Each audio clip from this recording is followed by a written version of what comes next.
Hello everyone, we are Group 6 and we are going to explain our findings on the topic of timing of entry.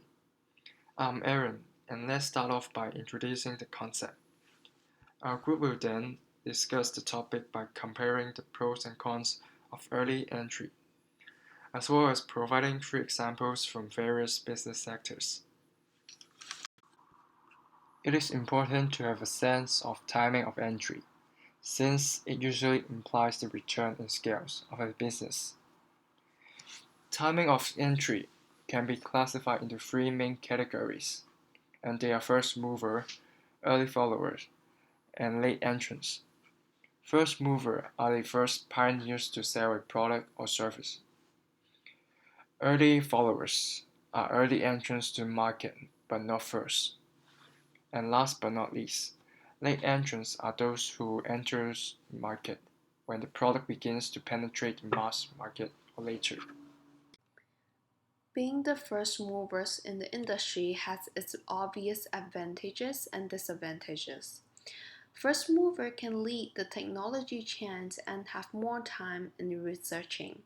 They can also control the resources as they first occupy the market. They are the first to the customers, so people remember them for the longest time. Not only does it engender loyalty among existing customers, it can also draw new customers to a company's product even after other companies have entered the market. Once a customer has purchased the first mover's product, switching to a rival product may be cost prohibitive. However, being the first mover means that they're investing a lot more into the R&D and having even higher chance of failure sometimes. It costs approximately 60% to 75% less to replicate a product than it costs to create a new product. There is no previous example or model they can learn from, whereas the latecomers can imitate the first example. They need to invest more into R&D that smaller scale companies could not afford. There are times when a market does not know they even need the product, so they will need to invest more into educating the customers that the existing need as well. Today, Tesla is the leading car maker for EVs. As recently as Feb 2020, it had a market capitalization of over $145 billion, second in market cap only to Toyota Motors at $200 billion. In fact, this feat is unmatched by any other American car maker. Tesla achieved this feat through successfully delivering between 367,000 and 368,000 units of Tesla motor cars. But Tesla wasn't the first luxury EV car maker to enter the market. In fact, its earliest competitors and the one that tried to reach there faster was Fisker. In 2007, legendary car designer Henrik Fisker, whom worked Henrik Fisker's ambitious plans to reach sales goals upwards of 110,000 units by 2010 and to outsell its competitors, Mercedes-Benz, BMW, and Audi, caused investors to doubt their abilities because at around 2010, the company didn't even reveal a final product yet. It was by 2012, when the Fisker Karma debuted, that it was revealed to be a dud. The vehicle had batteries that would short circuit and sometimes combust. It was heavy and cramped. Bad publicity was overlooked because of its astronomical asking price of over 100,000 US dollars.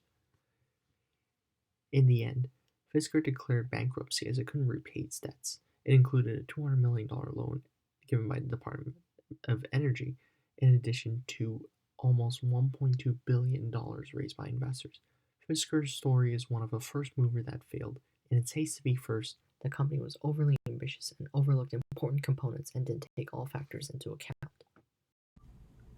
Nintendo Gaming was founded in the late 19th century as a playing card game company, and they failed to maintain their sales due to various reasons, such as people don't really like playing cards anymore, and also because there's more entertainment ways such as TV and other gaming industries. And Nintendo developed their first gaming console in 1980s because they realized the importance of home entertainment, and from there they developed a lot of famous IP like the Mario's, the Donkey Kings.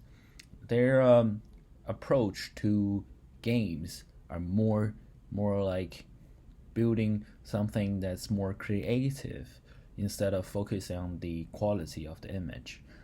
And that's why they had so many good IPs like Zelda, Pokemon, Mario's, and all that, which build a foundation for their further success.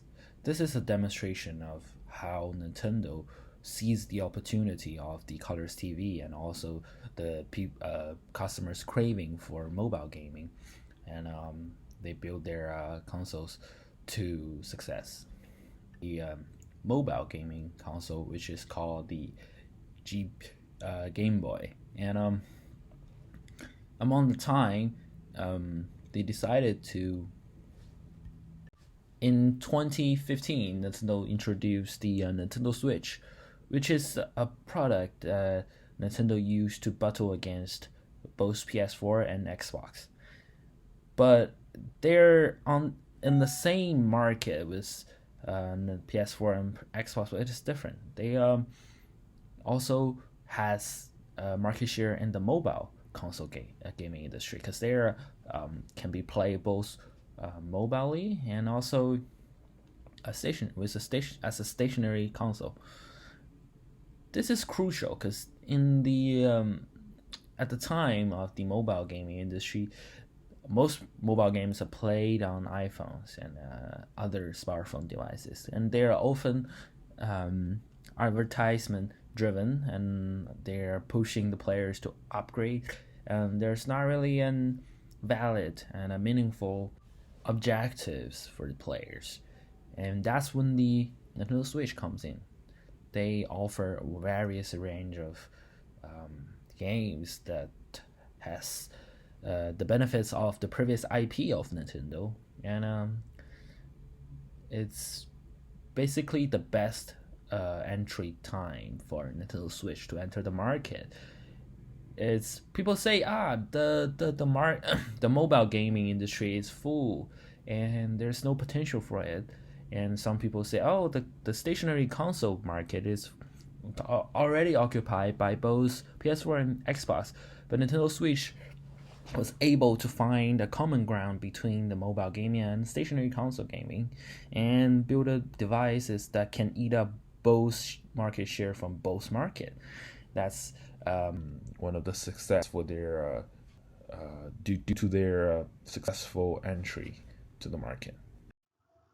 The Palm Pre 2 is a good example of how market entry requires precise timing. The product entered the market way too early, which led to its demise and paved the way for other smartphone manufacturers to reference their existing features and incorporate them into their devices. Palm Pre 2 was launched just a few days before the heavily anticipated iPhone 3GS. In addition, they had a $99 price reduction for their previous generation, the iPhone 3G, which contributed to heighten the competition and put Palm in a difficult position to sell. Palm had technology that was way ahead of its time. They had direct integration of third-party applications, such as Facebook, LinkedIn, and multiple email service providers right out of the box.